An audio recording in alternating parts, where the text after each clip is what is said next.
വിദ്യാർത്ഥികളെ ഏവർക്കും ടൂട്ട് ഫോക്സിലേക്ക് സ്വാഗതം. ഈ ഒരു ലെക്ചറിൽ നമ്മൾ ഡിസ്കസ് ചെയ്യുക കെ മാപ്പ് യൂസ് ചെയ്തുകൊണ്ട് എങ്ങനെ ഒരു ബൂലിയൻ ഫംഗ്ഷനെ സോൾവ് ചെയ്യാം എന്നതിനെക്കുറിച്ചാണ്. പോയ ലെക്ചേഴ്സിൽ നമ്മൾ SOP കുറിച്ചും POS കുറിച്ചും പഠിച്ചിരുന്നു. പിന്നീട് ബൂലിയൻ ഫംഗ്ഷൻസിനെ എങ്ങനെ നമുക്ക് സോൾവ് ചെയ്യാമെന്ന് പഠിച്ചിരുന്നു. ബൂലിയൻ ഫംഗ്ഷൻസ് വളരെ എളുപ്പം സോൾവ് ചെയ്യാനായിട്ടുള്ളൊരു മെത്തേഡാണ് കാർനോ മാപ്പ് അഥവാ കെ മാപ്പ് എന്ന് പറയുന്ന മെത്തേഡ്. ഇപ്പോൾ വിദ്യാർത്ഥികളെ ഒരു SOP ഫംഗ്ഷനെ കെ മാപ്പ് യൂസ് ചെയ്തുകൊണ്ട് നമുക്ക് സോൾവ് ചെയ്യണമെങ്കിൽ നമ്മൾ ആദ്യം അറിഞ്ഞിരിക്കേണ്ട കാര്യങ്ങളാണ് റിഡക്ഷൻ റൂളുകൾ.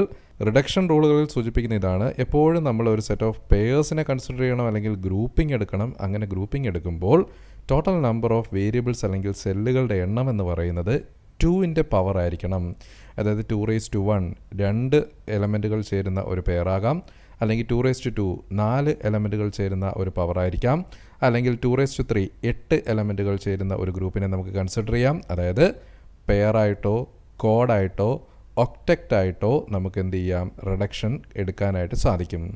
പിന്നീട് വരുന്നതാണ് മാപ്പ് റോളിംഗ് റിഡക്ഷൻ റൂളുകളുണ്ട്. മാപ്പ് റോളിംഗ് എന്ന് വെച്ച് കഴിഞ്ഞാൽ ഒരു കെ മാപ്പിൻ്റെ എഡ്ജസിലുള്ള ഗ്രൂപ്പുകളെ വേണമെങ്കിൽ നമുക്ക് ഓവർലാപ്പ് ചെയ്തുകൊണ്ട് നമുക്ക് എന്ത് ചെയ്യാം, ഗ്രൂപ്പ് ചെയ്യാനായിട്ട് സാധിക്കും.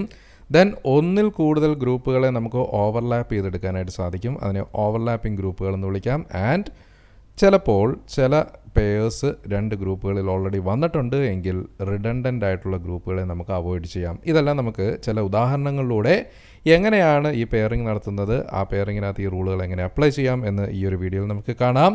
ഇനി നോക്കുക, SOP ആണ് നിങ്ങൾ കൺസിഡർ ചെയ്യുന്ന ഫംഗ്ഷൻ എങ്കിൽ, അല്ലെങ്കിൽ തന്നിരിക്കുന്ന ഒരു ബൂലിയൻ ഫംഗ്ഷനെ SOPയിലേക്കാണ് നിങ്ങൾക്ക് റെഡ്യൂസ് ചെയ്യേണ്ടതെങ്കിൽ അറിഞ്ഞിരിക്കേണ്ട കാര്യം, തന്നിരിക്കുന്ന ഫങ്ഷണൽ വാല്യൂ എന്താണോ ആ വാല്യൂ വരുന്ന സെൽ പൊസിഷനിൽ മാത്രം 1 റെപ്രസെൻ്റ് ചെയ്യുക, ബൈനറി ആയിട്ടുള്ള 1 റെപ്രസെൻ്റ് ചെയ്യുക. ബാക്കി എല്ലാ സെല്ലുകളും എന്താക്കി മാറ്റുക, 0 ആയിട്ട് മാറ്റുക. പിന്നീട് എന്ത് ചെയ്യുക, നമുക്ക് വേണ്ടുന്ന റിഡക്ഷൻ റൂളുകൾ അപ്ലൈ ചെയ്യുക. ഫൈനലി കിട്ടുന്ന എക്സ്പ്രഷനെ നമ്മൾ ഓർ അല്ലെങ്കിൽ ബൈനറി ആയിട്ടുള്ള അഡിഷൻ എന്ന് പറയുന്ന റെപ്രസെൻറ്റേഷനിലൂടെ ജോയിൻ ചെയ്യുക. സോ നമ്മൾ ആദ്യമായിട്ട് കൺസിഡർ ചെയ്യുന്ന ഉദാഹരണം ഇതാണ്. തന്നിരിക്കുന്ന ഫംഗ്ഷൻ ഇതാണ്: f of xyz. f of xyz is equal to sigma 0, 3, 4, 5, 6 and 7. So ഇവിടെ നോക്കുക, 3 വേരിയബിൾസിനെയാണ് നമുക്കിവിടെ കാണാനായിട്ട് സാധിക്കുക. 3 വേരിയബിൾ ഉള്ളത് കൊണ്ട് തന്നെ നമ്മൾ കൺസിഡർ ചെയ്യുന്ന കെ മാപ്പിൻ്റെ ഷേപ്പ് എന്ന് പറയുന്നത് ഇതായിരിക്കും. 2 റോകളുള്ള 4 കോളങ്ങളുള്ള കെ മാപ്പിനെയാണ് നമ്മളിവിടെ കൺസിഡർ ചെയ്യുക. നേരെ തിരിച്ചുമാകാം, 2 കോളങ്ങളുള്ള 4 റോസ് ഉള്ള കെ മാപ്പ് വേണമെങ്കിൽ നമുക്ക് യൂസ് ചെയ്യാം. എനിവേ നമ്മളിവിടെ കൺസിഡർ ചെയ്യുന്നത് 2 റോ ആൻഡ് 4 കോളം കെ മാപ്പാണ്. അതിൽ റോകൾ സൂചിപ്പിക്കുന്നത് എക്സ് എന്ന് പറയുന്ന വേരിയബിളിനെയും കോളങ്ങൾ സൂചിപ്പിക്കുന്നത് YZ എന്ന് പറയുന്ന 2 വേരിയബിൾസിനെയുമാണ്. സോ എക്സിൻ്റെ വാല്യൂസ് 0യും 1നെയും നമ്മളിവിടെ മാർക്ക് ചെയ്തു. YZ എന്ന് പറയുന്ന കോളം വാല്യൂസ് നോക്കിയാൽ നമുക്ക് 0, 0, 0, 1, 1, 0 ആൻഡ് 1, 1 എന്ന് കാണാം. എന്നാൽ ഇവിടെ ഒരു കാര്യം കൂടെ നിങ്ങളുടെ ശ്രദ്ധയിലുണ്ടാവുക: 0, 0 കഴിഞ്ഞാൽ തൊട്ടടുത്ത കോളം 0, 1 ആണ്. മൂന്നാമത്തെ കോളം എന്ന് പറയുന്നത് 1, 0 അല്ല, മറിച്ച് 1, 1 ആണ്. ആൻഡ് ഫൈനൽ കോളം എന്ന് പറയുന്നത് 1, 0 ആണ്. എന്തുകൊണ്ടാണ് ഇങ്ങനെ ഒരു വേരിയേഷൻ വരുന്നതെന്ന് ചോദിച്ചു കഴിഞ്ഞാൽ, ഒരു കോളത്തിൽ നിന്നോ അല്ലെങ്കിൽ ഒരു റോയിൽ നിന്നോ നമ്മൾ നെക്സ്റ്റ് റോ ഓർ കോളത്തിലേക്ക് പോകുന്ന സമയത്ത് ഒരേ ഒരു വേരിയബിൾ മാത്രമേ ചേഞ്ച് ചെയ്യാൻ പാടുള്ളൂ. അതായത് ആദ്യത്തെ കോളത്തിൽ YZൻ്റെ വാല്യൂ 0, 0 ആണ്. രണ്ടാമത്തെ കോളത്തിൽ YZൻ്റെ വാല്യൂ 0, 1 ആണ്. അതായത് Yയുടെ വാല്യൂ രണ്ടിടത്തും 0 തന്നെയാണ്, എന്നാൽ Zൻ്റെ വാല്യൂ 0യിൽ നിന്ന് 1ലേക്ക് മാറി. മൂന്നാമത്തെ കോളം ഇപ്പോൾ നോക്കുക. ഇപ്പോൾ നോക്കിയാൽ നമുക്ക് കാണാം, മൂന്നാമത്തെ കോളത്തിൽ വേരിയേഷൻ വരുന്നത് Y വാല്യൂവിനാണ്. Z വാല്യൂവിന് ചേഞ്ചുകളൊന്നും തന്നെ ഇല്ല. 3ഉം 4ഉം കോളങ്ങളെ കൺസിഡർ ചെയ്ത് കഴിഞ്ഞാൽ നമുക്ക് Yയുടെ വാല്യൂവിൽ ചേഞ്ച് ഇല്ല, എന്നാൽ Zൻ്റെ വാല്യൂവിൽ മാത്രം ചേഞ്ച് ഉണ്ട്. അപ്പോൾ ഇങ്ങനെ ഒരു വേരിയബിൾ മാത്രം ചേഞ്ച് ചെയ്യാൻ വേണ്ടിയിട്ടാണ് നമ്മൾ എന്ത് ചെയ്യുക, ഈ ഒരു ഫോർമാറ്റിൽ നമ്മൾ എന്ത് ചെയ്യുക, റെപ്രസെൻറ്റേഷനെ കൊണ്ടുവരിക. സോ റെപ്രസെൻ്റ് ചെയ്യുമ്പോൾ തെറ്റിപ്പോകരുത്. 0, 0, 0, 1, 1, 1 ആൻഡ് 1, 0. സോ പ്രിയ വിദ്യാർത്ഥികളെ, കെ മാപ്പിനകത്ത് വേരിയബിൾസിനെ എവിടെയാണ് മാർക്ക് ചെയ്യേണ്ടത്, അതുപോലെ തന്നെ ഓരോ സെല്ലിൻ്റെ വാല്യൂസും എങ്ങനെയാണ് വരുന്നതെന്ന് നിങ്ങൾക്ക് മനസ്സിലായിട്ടുണ്ടെന്ന് ഞാൻ വിശ്വസിക്കുന്നു. സോ സെൽ വാല്യൂസ് എന്ന് പറയുന്നത് 0, 1, 3, 2 ആൻഡ് 4, 5, 7 ആൻഡ് 6. അതായത് 0 എന്ന് പറയുന്ന സെൽ വാല്യൂ എങ്ങനെ വന്നു എന്ന് ചോദിച്ചു കഴിഞ്ഞാൽ XYZൻ്റെയും വാല്യൂസ് 0, 0, 0 ആണ്. സോ 0, 0, 0 എന്ന് പറയുന്ന ബൈനറി നമ്പറിൻ്റെ ഇക്വലൻ്റ് ആയിട്ടുള്ള ഡെസിമൽ എന്ന് പറയുന്നത് 0 ആണ്. രണ്ടാമത്തെ സെൽ വാല്യൂ എടുത്തു കഴിഞ്ഞാൽ 1 എന്ന് പറയുന്ന സെൽ വാല്യൂവിൽ നോക്കിയാൽ എക്സിൻ്റെ വാല്യൂ 0, YZൻ്റെ വാല്യൂ 0, 1. അതായത് 0, 0, 1 എന്ന് പറയുന്നത് 1 എന്ന് പറയുന്ന ഡെസിമൽ നമ്പറിന് തുല്യമാണ്. മൂന്നാമത്തെ കോളമായിട്ടുള്ള 0, 1, 1 കോളം എടുത്തു കഴിഞ്ഞാൽ 0, 1, 1 എന്ന് പറയുന്ന ബൈനറി നമ്പറിൻ്റെ ഇക്വലൻ്റ് ആയിട്ടുള്ള ഡെസിമൽ എന്ന് പറയുന്നത് 3 ആണ്. ആൻഡ് 010 എന്ന് പറയുന്നത് ഡെസിമൽ ആയിട്ടുള്ള 2 ആണ്. ഇങ്ങനെയാണ് നമ്മൾ ഓരോ സെല്ലിനും ഒരു ഡെസിമൽ റെപ്രസെൻറ്റേഷനും കൂടെ സെൽ വാല്യൂ ആയിട്ട് നമ്മളവിടെ, അല്ലെങ്കിൽ സെല്ലിൻ്റെ റെപ്രസെൻറ്റേറ്റീവ് വാല്യൂ ആയിട്ട് നമ്മളവിടെ കൊടുത്തിരിക്കുന്നു. അടുത്ത സ്റ്റെപ്പിൽ നമ്മൾ ചെയ്യേണ്ട കാര്യം ഇതാണ്. തന്നിരിക്കുന്ന ഫംഗ്ഷൻ എന്താണോ എന്ന് ചെക്ക് ചെയ്യുക. നമുക്കറിയാം തന്നിരിക്കുന്ന ഫംഗ്ഷൻ എന്ന് പറയുന്നത് 0, 3, 4, 5, 6 and 7 സമ്മേഷൻ അല്ലെങ്കിൽ സിഗ്മ ഓഫ് 0, 3, 4, 5, 6, 7 എന്നാണ്. അതായത് 0 എന്ന് പറയുന്ന സെൽ, 3, 4, 5, 6, 7 എന്ന് പറയുന്ന സെല്ലുകളിൽ ബൈനറി വാല്യൂ ആയിട്ടുള്ള 1നെ റെപ്രസെൻ്റ് ചെയ്യുക. ഏതാണോ നമുക്ക് ഫംഗ്ഷനായിട്ട് തന്നിരിക്കുന്ന സെൽ വാല്യൂസ് അല്ലെങ്കിൽ ഫംഗ്ഷനിൽ തന്നിരിക്കുന്ന വാല്യൂസ് ഏതൊക്കെയാണോ ആ വാല്യൂസിനെ സെല്ലിനകത്ത് എന്ത് ചെയ്യുക, റെപ്രസെൻ്റ് ചെയ്യുക എന്നതാണ് അടുത്ത സ്റ്റെപ്പ്. നെക്സ്റ്റ് സ്റ്റെപ്പിൽ ചെയ്യേണ്ട ഇതാണ്. റിമൈനിങ് ആയിട്ടുള്ള സെല്ലുകളിൽ 0 മാർക്ക് ചെയ്യുക. സോ റിമൈനിങ് ആയിട്ടുള്ള 1, 2 എന്ന് പറയുന്ന സെല്ലുകളിൽ ഞാൻ 0യെ മാർക്ക് ചെയ്തു. അപ്പോൾ നമ്മൾ തന്നിരിക്കുന്ന ഫംഗ്ഷനെ ഒരു കെ മാപ്പിനകത്ത് റെപ്രസെൻ്റ് ചെയ്തു. ഇനിയാണ് വളരെ പ്രധാനപ്പെട്ട ഒരു പെയറിംഗ് എന്ന് പറയുന്ന സ്റ്റെപ്പ് നടത്തേണ്ടത്. ഗ്രൂപ്പിംഗ് എന്ന് പറയുന്ന സ്റ്റെപ്പിലേക്കാണ് നമ്മൾ അടുത്തതായിട്ട് കിടക്കുന്നത്. സോ ഇവിടെ നോക്കുക, SOP ഫംഗ്ഷനുകളിൽ നമ്മൾ ഗ്രൂപ്പ് ചെയ്യേണ്ടത് ഈ 1 എന്ന് പറയുന്ന വാല്യൂസ് ഉള്ള സെല്ലുകളെ വേണം ഗ്രൂപ്പ് ചെയ്യാൻ. അങ്ങനെ ഗ്രൂപ്പ് ചെയ്യുമ്പോൾ നമ്മൾ ശ്രദ്ധിക്കേണ്ട കാര്യം, കണ്ടിന്യൂസ് ആയിട്ടുള്ള റോ വാല്യൂ അല്ലെങ്കിൽ കോളം വാല്യൂസിനെയാണ് നമ്മളിവിടെ ഗ്രൂപ്പ് ചെയ്യേണ്ടത്. ഡയഗണൽ വാല്യൂസിനെ ഒരിക്കലും നമ്മൾ ഗ്രൂപ്പ് ചെയ്യത്തില്ല. ഗ്രൂപ്പ് ചെയ്യുമ്പോൾ എപ്പോഴും 2ൻ്റെ പവേഴ്സ് ആയിട്ടുള്ള വാല്യൂ വരത്തക്ക രീതിയിൽ വേണം ഗ്രൂപ്പിങ്ങിനെ പെർഫോം ചെയ്യാൻ. അതായത് പെയറിങ്ങിനെ നമുക്ക് നടത്താം, കോഡുകളായിട്ട് നമുക്ക് ഗ്രൂപ്പ് ചെയ്യാം, ഒക്ടക്റ്റുകളായിട്ട് നമുക്ക് വേണമെങ്കിലും ഗ്രൂപ്പ് ചെയ്യാം. സോ 2^1, 2^2, 2^3, 2^4 എന്ന് പറയുന്ന 2ൻ്റെ പവർ വാല്യൂസ് ആയിട്ടുള്ള വാല്യൂസ് വരത്തക്ക രീതിയിൽ വേണം ഗ്രൂപ്പിംഗ് എപ്പോഴും പെർഫോം ചെയ്യാൻ. സോ പ്രിയ വിദ്യാർത്ഥികളെ, നമ്മളിവിടെ ഗ്രൂപ്പിംഗ് പെർഫോം ചെയ്യാനായിട്ട് പോകുന്നു. ആദ്യമായിട്ട് ഞാനിവിടെ ഗ്രൂപ്പ് ചെയ്യുന്നത് ഒരു കോഡിനെയാണ്. അതായത് സെൽ നമ്പർ 4, 5, 7 and 6 എന്ന് പറയുന്നൊരു കോഡിനെ എനിക്ക് വേണമെങ്കിൽ ഇവിടെ ഗ്രൂപ്പ് ചെയ്യാം. സോ ഇവിടെ രണ്ടാമത്തെ റോയിലെ 4 സെല്ലുകൾ ചേരുന്ന ഒരു ക്വാഡിനെ ഞാനിവിടെ ഗ്രൂപ്പ് ചെയ്തു.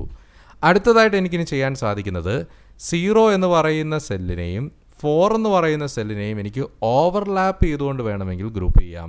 കാരണം 0യെ മാത്രമായിട്ട് എനിക്ക് വേണമെങ്കിൽ പെയർ ചെയ്യാനായിട്ട് അല്ലെങ്കിൽ ഗ്രൂപ്പ് ചെയ്യാനായിട്ട് സാധിക്കും. പക്ഷേ അതിനെ ഒഴിവാക്കിക്കൊണ്ട് ഞാനിവിടെ ഒരു പെയറിനെയാണ് കൺസിഡർ ചെയ്യുന്നത്. കാരണം നമ്മൾ പറഞ്ഞു മാക്സിമം വരത്തക്ക രീതിയിൽ അല്ലെങ്കിൽ പരമാവധി ഗ്രൂപ്പ് എലമെൻറ്റുകൾ വരത്തക്ക രീതിയിൽ വേണം എപ്പോഴും നമ്മൾ എന്ത് ചെയ്യാനായിട്ട്, ഗ്രൂപ്പ് ചെയ്യാനായിട്ട്.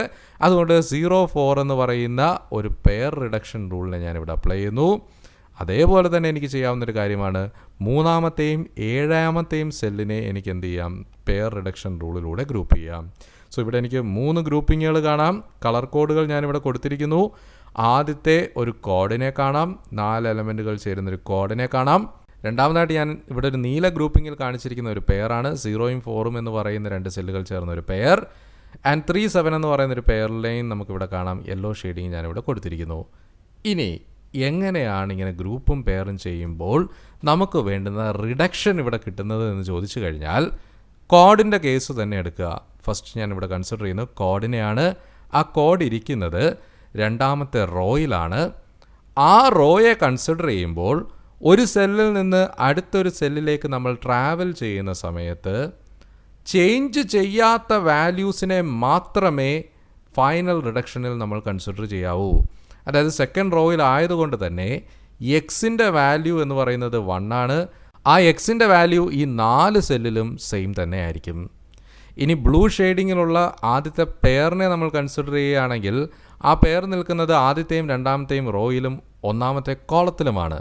സോ 2 റോയിൽ നിൽക്കുന്നത് കൊണ്ട് തന്നെ എക്സിൻ്റെ വാല്യൂ ആദ്യത്തെ റോയിൽ 0ഉം രണ്ടാമത്തെ റോയിൽ 1ഉമാണ്. സോ അവിടെ എക്സിൻ്റെ വാല്യൂ ചേഞ്ച് ചെയ്യുന്നുണ്ട്, മാറുന്നുള്ളത് കൊണ്ട് തന്നെ എക്സ് വാല്യൂവിനെ നമ്മൾ എന്ത് ചെയ്യത്തില്ല, ഫൈനൽ റിസൾട്ടിലേക്ക് കൺസിഡർ ചെയ്യത്തില്ല. എന്നാൽ YZൻ്റെ വാല്യൂ രണ്ടിടത്തും 0 ആയതുകൊണ്ട് തന്നെ YZ വാല്യൂവിനെ നമുക്ക് എന്ത് ചെയ്യാം, ഫൈനൽ റിസൾട്ടിലേക്ക് കൺസിഡർ ചെയ്യാം. ഇൻ എ സിമിലർ വേ രണ്ടാമത്തെ പെയറായിട്ടുള്ള യെല്ലോ പെയറിങ്ങിലേക്ക് നോക്കിക്കഴിഞ്ഞാലും ഇതേ റൂള് തന്നെയാണ് നമുക്കിവിടെ അപ്ലൈ ചെയ്യാൻ കഴിയുന്നത്. എക്സ് വാല്യൂ രണ്ടിടത്തും ചേഞ്ച് ചെയ്യുന്നുണ്ട്. ചേഞ്ച് ചെയ്യുന്നത് കൊണ്ട് തന്നെ എക്സിനെ നമ്മൾ കൺസിഡർ ചെയ്യത്തില്ല.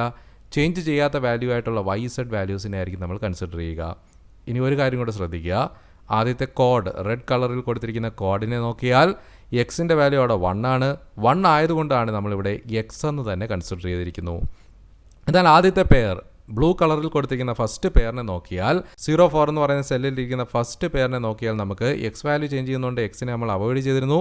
YZൻ്റെ വാല്യൂ രണ്ടിടത്തും 0 ആയതുകൊണ്ട് നമ്മളിവിടെ കൺസിഡർ ചെയ്യുക y ഡാഷ് z ഡാഷ് എന്നാണ്. യെല്ലോ പെയർ രണ്ടാമത്തെ പെയറിലേക്ക് നോക്കിക്കഴിഞ്ഞാൽ വൈയുടെയും ഇസഡിൻ്റെയും വാല്യൂ 1 ആയതുകൊണ്ട് അതിനെ നമ്മൾ കൺസിഡർ ചെയ്യുക വൈ ഇസഡ് എന്നായിരിക്കും.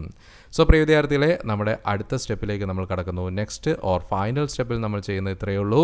ഈ കിട്ടിയിരിക്കുന്ന 3 പെയർ റിഡക്ഷനുകളെ നമ്മൾ എന്ത് ചെയ്യുക, പ്ലസ് എന്ന് പറയുന്ന സിമ്പലിലൂടെ യോജിപ്പിച്ചെഴുതുന്നു. അതായത് ഫൈനൽ SOP എന്ന് പറയുന്നത് X plus Y dash Z dash plus Y Z എന്നതായിരിക്കും ഈ തന്നിരിക്കുന്ന ഫംഗ്ഷൻ്റെ ഫൈനലായിട്ടുള്ള SOP എന്നത്. സോ പ്രിയ വിദ്യാർത്ഥികളെ, ഒരു ഫംഗ്ഷനെ, ഒരു ബൂലിയൻ ഫംഗ്ഷനെ കെ മാപ്പിൻ്റെ സൊല്യൂഷനിലൂടെ അല്ലെങ്കിൽ കെ മാപ്പിൻ്റെ ഇംപ്ലിമെൻറ്റേഷനിലൂടെ സോൾവ് ചെയ്യാനായിട്ട് നിങ്ങൾക്ക് മനസ്സിലായിട്ടുണ്ടെന്ന് ഞാൻ വിശ്വസിക്കുന്നു. ഒരു ഉദാഹരണം കൂടെ നമുക്ക് വേണമെങ്കിൽ ഇവിടെ കൺസിഡർ ചെയ്യാം. രണ്ടാമത്തെ എക്സാമ്പിൾ നമ്മളിവിടെ പറയുന്നത് ഇതാണ്. നേരിട്ടൊരു സമ്മേറ്റീവ് ഫോമിലല്ല തന്നിരിക്കുന്നത്, മറിച്ച് ഇവിടെ ഒരു ബൂലിയൻ ഫംഗ്ഷനെയാണ് ഇവിടെ തന്നിരിക്കുന്നത്. ഫംഗ്ഷൻ ഇതാണ് AB plus B bar C bar plus A bar B bar C. So ഇവിടെ നോക്കിയാൽ നമുക്ക് 3 വേരിയബിൾസിനെ കാണാനായിട്ട് സാധിക്കും. ഈ ഒരു ഫംഗ്ഷനിൽ ABC എന്ന് പറയുന്ന 3 വേരിയബിൾസിനെ കാണാം. ആദ്യത്തെ ടേം ആയിട്ടുള്ള AB-യിൽ നോക്കിയാൽ C എന്ന വേരിയബിൾ മിസ്സിംഗ് ആണ്. രണ്ടാമത്തെ ടേമായിട്ടുള്ള B ബാർ C ബാറിൽ നോക്കിയാൽ A എന്ന് പറയുന്നൊരു ടേം മിസ്സിംഗ് ആണ്. എന്നാൽ മൂന്നാമത്തെ ടേമിൽ Aയും Bയും Cയും പ്രസൻ്റ് ആയിട്ടിരിക്കുന്നതായിട്ട് കാണാം. അതുകൊണ്ട് തന്നെ ഈ ഫംഗ്ഷനെ നമുക്ക് എങ്ങോട്ടേക്ക് മാറ്റണം? ഒരു SOP ഫംഗ്ഷനിലേക്ക് കൊണ്ടുവരണമെങ്കിൽ എല്ലാ ടേമിനകത്തും എല്ലാ വേരിയബിൾസും ഉണ്ടായിരിക്കണം എന്നതാണ് ബേസിക് ആയിട്ടുള്ള റൂൾ. കഴിഞ്ഞൊരു ലെക്ചറിൽ നമ്മൾ കണ്ടിരുന്നതാണ്. അങ്ങനെയാണെങ്കിൽ AB എന്ന് പറയുന്ന ആദ്യത്തെ ടേമിൻ്റെ കൂടെ C പ്ലസ് C ബാറിനെ നമ്മൾ ആൻഡ് ചെയ്യണം. C പ്ലസ് C ബാർ എന്ന് പറയുന്ന 1 ആണ്. 1ൻ്റെ കൂടെ ABയെ മൾട്ടിപ്ലൈ ചെയ്ത് കഴിഞ്ഞാൽ AB എന്ന് തന്നെ ആയിരിക്കും നമുക്ക് കിട്ടുക. സോ രണ്ടാമത്തെ ടേമിൻ്റെ കൂടെ നമ്മൾ B ബാർ C ബാർ എന്ന് പറയുന്ന സെക്കൻഡ് ടേമിൻ്റെ കൂടെ A പ്ലസ് A കോംപ്ലിമെൻറ്റ് അല്ലെങ്കിൽ A പ്ലസ് A ബാറിനെ നമ്മൾ എന്ത് ചെയ്യുകയാണ്, മൾട്ടിപ്ലൈ ചെയ്യുന്നു.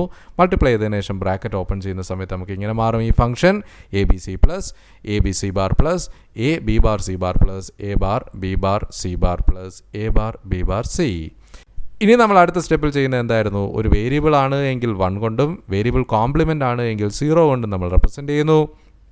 അതുകൊണ്ട് തന്നെ ABCയെ നമുക്ക് 1 1 1 എന്ന് വിളിക്കാം. ABC ബാറിനെ നമുക്ക് 1 1 0 എന്ന് വിളിക്കാം. B ബാർ C ബാറിനെ 1 0 0 എന്നും A bar B bar C ബാറിനെ 0 0 0 എന്നും A ബാർ B ബാർ Cയെ 0 0 1 എന്നും നമുക്ക് വിളിക്കാനായിട്ട് സാധിക്കും. ഇത്രയും കിട്ടിക്കഴിഞ്ഞാൽ നമുക്ക് അടുത്ത സ്റ്റെപ്പിൽ ഫംഗ്ഷൻ എഴുതാൻ വളരെ എളുപ്പമാണ്. അതായത് നമ്മളിവിടെ നോക്കുകയാണ് എങ്കിൽ 3 വേരിയബിൾ ആയിട്ടുള്ള ഒരു പർട്ടിക്കുലർ ആയിട്ടുള്ള ഫംഗ്ഷൻ ആയതുകൊണ്ട് തന്നെ 3 വേരിയബിൾ കെ മാപ്പിനെയാണ് നമ്മൾ യൂസ് ചെയ്യുന്നത്. ABC എന്ന് പറയുന്ന 3 വേരിയബിൾസ് ഞാനിവിടെ റെപ്രസെൻ്റ് ചെയ്തിരിക്കുന്നു. A എന്ന് പറയുന്നത് റോ ആണ്, BC എന്ന് പറയുന്നത് കോളങ്ങളാണ്. ഇനി നോക്കുക, നമുക്ക് എവിടെയൊക്കെയാണ് 1 എന്ന് പറയുന്ന മാർക്കിംഗ് കൊടുക്കേണ്ടതെന്ന് ചോദിച്ചു കഴിഞ്ഞാൽ 0 0 0യിൽ കൊടുക്കണം. അതായത് A value 0, B value 0 and C value 0 ആയിട്ടുള്ളടുത്ത് കൊടുക്കണം. ABCയുടെ വാല്യൂ 1 1 1 ആകുന്നിടത്ത് കൊടുക്കണം. 1 1 0യിൽ കൊടുക്കണം, 1 0 0യിൽ കൊടുക്കണം ആൻഡ് 0 0 1ൽ നമ്മൾ എന്ത് ചെയ്യണം, റെപ്രസെൻ്റ് ചെയ്യണം. സോ തന്നിരിക്കുന്ന ഫംഗ്ഷനകത്തുള്ള റെപ്രസെൻറ്റേഷൻസ് എല്ലാം നമ്മൾ കെ മാപ്പിൽ കൊടുത്തു കഴിഞ്ഞു. അങ്ങനെയാണെങ്കിൽ അടുത്ത സ്റ്റെപ്പിൽ നമ്മൾ ചെയ്യേണ്ടത് എന്താണ്? റിമൈനിങ് ആയിട്ടുള്ള പ്ലേസുകളിലെല്ലാം തന്നെ 0യെ കൊണ്ട് നമുക്ക് മാർക്ക് ചെയ്യാം. ഇത്രയും കഴിഞ്ഞാൽ അടുത്ത് ചെയ്യേണ്ടത് റിഡക്ഷൻ റൂളുകൾ അപ്ലൈ ചെയ്യുകയാണ്. പെയറായിട്ടോ അല്ലെങ്കിൽ കോഡായിട്ടോ അല്ലെങ്കിൽ ഒക്റ്ററ്റായിട്ടോ നമുക്കിതിനെ റെഡ്യൂസ് ചെയ്യാം. ഇവിടെ നോക്കുക, റിഡക്ഷൻ റൂൾ നമ്മൾ അപ്ലൈ ചെയ്യുന്ന സമയത്ത് നമുക്ക് 2 മെത്തേഡിലൂടെ ഇതിനെ സോൾവ് ചെയ്യാനായിട്ട് സാധിക്കും. ആദ്യത്തെ ഒരു മെത്തേഡ് അല്ലെങ്കിൽ ആദ്യത്തെ ഒരു കേസിനെ ഞാനിവിടെ സൂചിപ്പിക്കുകയാണ്. 0 1 എന്ന് പറയുന്ന 2 സെല്ലുകളെ ഞാനിവിടെ പെയർ റിഡക്ഷൻ റൂൾ അപ്ലൈ ചെയ്യുന്നു. അതോടൊപ്പം തന്നെ 7 6 എന്ന് പറയുന്ന 2 സെല്ലുകളെ ചേർത്തുകൊണ്ടുള്ളൊരു പെയർ റിഡക്ഷൻ അപ്ലൈ ചെയ്യുന്നു. അടുത്തതായി ചെയ്യുന്ന ഇതാണ്, ഈ 4 എന്ന് പറയുന്ന സെല്ലിനെ ഒന്നെങ്കിൽ എനിക്ക് 0യും 4ഉം കൂടെ കമ്പൈൻ ചെയ്യാം. അതാണ് ആദ്യത്തെ കേസ്. അതല്ലെങ്കിൽ ചെയ്യാവുന്നത് 4 എന്ന് പറയുന്ന സെല്ലിനെയും 6 എന്ന് പറയുന്ന സെല്ലിനെയും എഡ്ജ് കവേർഡ് ഗ്രൂപ്പുകളായിട്ട് എനിക്ക് വേണമെങ്കിൽ കൊണ്ടുവരാനായിട്ട് സാധിക്കും. അത് നമ്മൾ കേസ് 2 ആയിട്ട് ഡിസ്കസ് ചെയ്യാം. എനിവേ കേസ് 1ൽ ചെയ്യുന്ന ഇതാണ്, 0 എന്ന് പറയുന്ന സെല്ലിനെയും 4 എന്ന് പറയുന്ന സെല്ലിനെയും കൂടെ കമ്പൈൻ ചെയ്യുന്നു, അതിനെ പെയറാക്കി മാറ്റുന്നു. ഇങ്ങനെയാണ് എങ്കിൽ ഈ പെയറിൽ നമുക്ക് നോക്കിയാൽ ഓരോ പെയറിനെയും കൺസിഡർ ചെയ്യുക. ആ പെയറിനകത്ത് വേരിയബിൾസിനെ നമ്മൾ ഒരു സെല്ലിൽ നിന്ന് മറ്റൊരു സെല്ലിലേക്ക് പോകുമ്പോൾ ചേഞ്ചസ് ഇല്ലാത്ത സെൽ വാല്യൂസ് ഏതൊക്കെയാണ് അല്ലെങ്കിൽ വേരിയബിൾ വാല്യൂസ് ഏതൊക്കെയാണ് എന്ന് കൺസിഡർ ചെയ്യുക. സോ ഫസ്റ്റ് പെയറിനെ എടുത്തു കഴിഞ്ഞാൽ റെഡ് കളറിൽ മാർക്ക് ചെയ്തിരിക്കുന്ന പെയറിനെ നമ്മൾ കൺസിഡർ ചെയ്യുകയാണ് എങ്കിൽ ആ പെയർ ഇരിക്കുന്നത് ഫസ്റ്റ് റോയിലാണ്, ഫസ്റ്റും സെക്കൻഡും കോളത്തിലാണ്. ഈ രണ്ടിടത്തും റോയുടെ വാല്യൂ A എന്ന് തന്നെയാണ്. എന്നാൽ ബിയുടെ വാല്യൂ രണ്ടിടത്തും 0യും സിയുടെ വാല്യൂ ആദ്യത്തെ കോളത്തിൽ 0യും രണ്ടാമത്തെ കോളത്തിൽ 1ഉമാണ്. അതുകൊണ്ട് C വാല്യൂ ഇവിടെ ചേഞ്ച് ആകുന്നത് കൊണ്ട് C എന്ന് പറയുന്ന വാല്യൂവിനെ നമുക്ക് ഒഴിവാക്കാം. എയും ബിയെയും മാത്രം നമുക്കിവിടെ കൺസിഡർ ചെയ്യാം. എയുടെ വാല്യൂവും ബിയുടെ വാല്യൂവും രണ്ടിടത്തും 0 ആയതുകൊണ്ട് നമുക്ക് എ കോംപ്ലിമെൻറ്റ് ബി കോംപ്ലിമെൻറ്റ് എന്നെടുക്കാം. ഇതാണ് ഫസ്റ്റ് പെയറിൻ്റെ റെഡ്യൂസ്ഡ് ഫോം. രണ്ടാമത്തെ പെയറിനെ നമ്മൾ കൺസിഡർ ചെയ്യുന്നു. യെല്ലോ ഷെയ്ഡിങ്ങിലുള്ള സെക്കൻഡ് പെയറിനെ നമ്മൾ കൺസിഡർ ചെയ്ത് കഴിഞ്ഞാൽ അതിരിക്കുന്നത് രണ്ടാമത്തെ റോയിലാണ്. അതുകൊണ്ട് തന്നെ എയുടെ വാല്യൂ എന്ന് പറയുന്നത് ചേഞ്ച് ആകുന്നില്ല. രണ്ട് സെല്ലിലും എയുടെ വാല്യൂ 1 തന്നെയാണ്. ബിയുടെ വാല്യൂ രണ്ട് സെല്ലിലും 1 തന്നെയാണ്. എന്നാൽ സിയുടെ വാല്യൂ ഒരു സെല്ലിൽ 1ഉം മറ്റൊരു സെല്ലിൽ 0യുമാണ്. അതുകൊണ്ട് സി വാല്യൂവിനെ നമുക്ക് ഒഴിവാക്കാം. എയെയും ബിയെയും മാത്രം എടുക്കുന്നു. എയുടെ വാല്യൂവും ബിയുടെ വാല്യൂവും രണ്ടിടത്തും 1 ആയതുകൊണ്ട് തന്നെ സെക്കൻഡ് പെയറിൻ്റെ റിഡക്ഷൻ എന്ന് പറയുന്നത് എ ബി എന്നാണ്. ഇനി മൂന്നാമത്തെ പെയറിനെ നമ്മൾ എടുക്കുന്നു. ബ്ലൂ കളറിൽ കൊടുത്തിരിക്കുന്ന തേർഡ് പെയറിനെ കൺസിഡർ ചെയ്ത് കഴിഞ്ഞാൽ എയുടെ വാല്യൂ ഒരിടത്ത് 0യും മറ്റൊരിടത്ത് 1 ആയതുകൊണ്ട് എയെ നമുക്ക് ഒഴിവാക്കാം. ബി സി എന്ന് പറയുന്ന വാല്യൂ രണ്ടിടത്തും സെയിം ആണ്. രണ്ടിടത്തും സെയിം എന്ന് വെച്ച് കഴിഞ്ഞാൽ ഇത് ഒരു കോളത്തിൽ തന്നെ ആയതുകൊണ്ട് തന്നെ സി വാല്യൂ ബി വാല്യൂവും ചേഞ്ച് ആകുന്നില്ല. രണ്ടിടത്തും ബിയുടെയും സിയുടെയും വാല്യൂ ഇവിടെ 0 ആയതുകൊണ്ട് തന്നെ ബി കോംപ്ലിമെൻറ്റ് സി കോംപ്ലിമെൻറ്റ് എന്ന് നമുക്ക് കൺസിഡർ ചെയ്യാം. ഇത്രയും കിട്ടിക്കഴിഞ്ഞാൽ നമുക്ക് ഫൈനൽ SOP എന്ന് പറയുന്നത് ഈ 3 പെയറിനെയും കൂടെ നമ്മൾ ആഡ് ചെയ്ത് എഴുതിയാൽ മതി. അതായത് A bar B bar plus A B plus B bar C bar. So ഇതായിരിക്കും ഫൈനലായിട്ടുള്ള SOP കേസ് 1 പ്രകാരം. ഇതേ പ്രോബ്ലത്തിന് തന്നെ രണ്ടാമതൊരു കേസ് കൊണ്ട് ഞാൻ സൂചിപ്പിച്ചു. അതായത് മൂന്നാമതായിട്ട് നമ്മൾ കൺസിഡർ ചെയ്ത പെയറിനെ മാപ്പ് റോളിംഗ് റിഡക്ഷൻ റൂളിനെയും കൂടെ നമുക്കിവിടെ അപ്ലൈ ചെയ്യാം. അപ്പോൾ അങ്ങനെ മാപ്പ് ഓവർലാപ്പിംഗ് നമ്മളിവിടെ അപ്ലൈ ചെയ്യുമ്പോൾ സെൽ നമ്പർ 4നെയും 6നെയും കൂടെ ആയിരിക്കും നമ്മളിവിടെ എന്ത് ചെയ്യുക, കമ്പൈൻ ചെയ്യുക. അതായത് ഇതൊരു ഓവർലാപ്പിംഗ് ഗ്രൂപ്പാണ്.